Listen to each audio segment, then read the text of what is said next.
La parole est à Madame Cécile Rilhac, rapporteure de la commission mixte paritaire.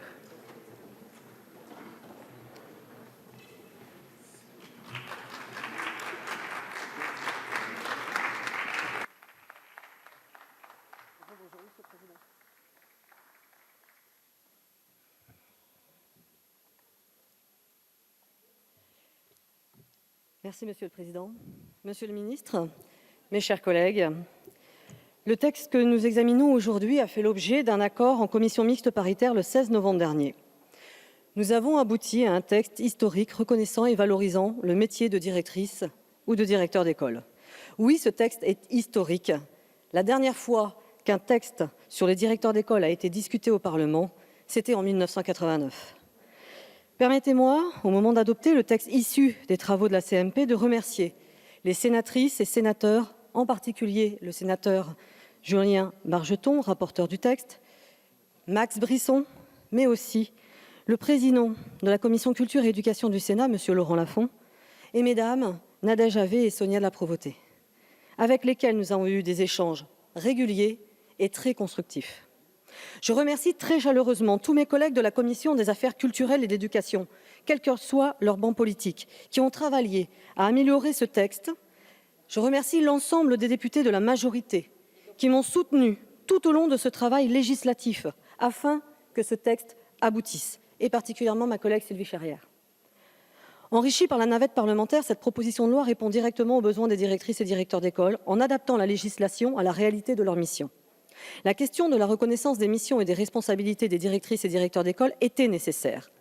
L'amélioration de leurs conditions de travail est un point essentiel, tant pour eux que pour leurs collègues professeurs d'école, mais aussi pour les élèves dont ils ont la charge dans leur classe et dans leur école. Avant ce texte, peu de personnes connaissaient la réalité du métier de directeur d'école. D'un point de vue juridique, le titre de directrice ou directeur d'école n'a ni existence ni fondement. Comme je l'ai souvent dit depuis 4 ans, ils ont beaucoup de responsabilités, mais peu de devoirs de décision et de moyens d'action. Nous apportons désormais des réponses concrètes à la question de la reconnaissance de leur métier et de leurs responsabilités. Fruit d'un long travail de consultation sur le terrain et de concertation mené depuis 4 ans. Ce texte confirme notre volonté de revaloriser cette fonction et de simplifier les nombreuses tâches administratives que les directrices et directeurs d'école accomplissent quotidiennement. Nous avons ainsi entériné la mise à disposition des moyens nécessaires à l'exercice de leurs fonctions, moyens matériels, outils numériques et aides administratives. Collectivement, nous avons souhaité reconnaître toute la place méritée par les directrices et directeurs d'école dans nos politiques éducatives. Nous renforçons ainsi leur pouvoir d'initiative et de décision en leur déléguant des compétences de l'autorité académique par le biais d'une autorité fonctionnelle sur proposition du Sénat, sans remettre en cause les liens hiérarchiques existants actuellement. C'est très simple. Le directeur pilote et administre son école. L'inspecteur évalue les enseignants et indique les orientations pédagogiques en lien avec les politiques éducatives nationales. Nous permettrons, grâce à cette délégation de compétences, un allègement de la paperasserie permettant aux directeurs d'entériner les décisions du Conseil des maîtres et du Conseil d'école. Ces deux instances essentielles à la vie d'une école demeurent les instances démocratiques et pédagogiques, où les décisions se prennent pour le bon fonctionnement de l'école, mais surtout pour la réussite, l'accompagnement et le suivi des élèves. Aux côtés des directeurs, les équipes pédagogiques bénéficieront d'une plus grande autonomie pour mettre en œuvre à la fois le projet d'école, mais aussi leur projet de classe. Ensuite, nous leur donnons du temps. Nous avons affirmé dans ce texte que les directrices et les directeurs d'école devaient avoir le temps de mener à bien toutes les missions qui leur sont confiées, par le biais de décharges d'enseignement qui seront désormais calculées non seulement en fonction du nombre de classes, mais aussi en fonction des spécificités de leur école. Donner du temps aussi en déchargeant les directeurs des petites écoles des activités pédagogiques complémentaires.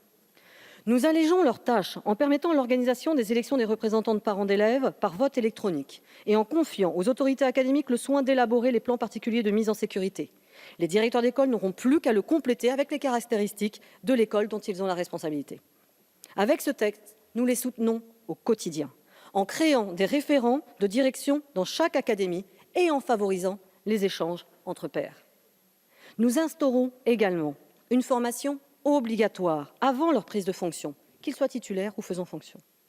Enfin, cette fonction aura désormais un cadre juridique précis, en explicitant les conditions de leur nomination, de leur formation, et nous la revalorisons grâce à un processus d'avancement de carrière accéléré. Ainsi, je le dis sincèrement, encore, bien au-delà des rivalités politiques, cette loi n'a été guidée que par un seul et unique objectif: reconnaître une fonction pleine et entière qui mérite toute l'intention de l'institution et qui valorise ses acteurs, sans créer un nouveau corps ou un nouveau grade, mais en améliorant les conditions de travail de nos directrices et de directeurs d'école. Vous l'aurez compris, cette proposition de loi s'est enrichie et améliorée au fil des 2 lectures. Le texte issu des travaux de la commission mixte paritaire reprend des apports du Sénat en conservant ceux nombreux de notre Assemblée. L'esprit initial de ce texte que vous avez largement porté est bien là. C'est pourquoi, mes chers collègues, je vous propose d'adopter cette proposition de loi dans la rédaction résultant du texte élaboré par la CMP. Je vous remercie. Merci. La parole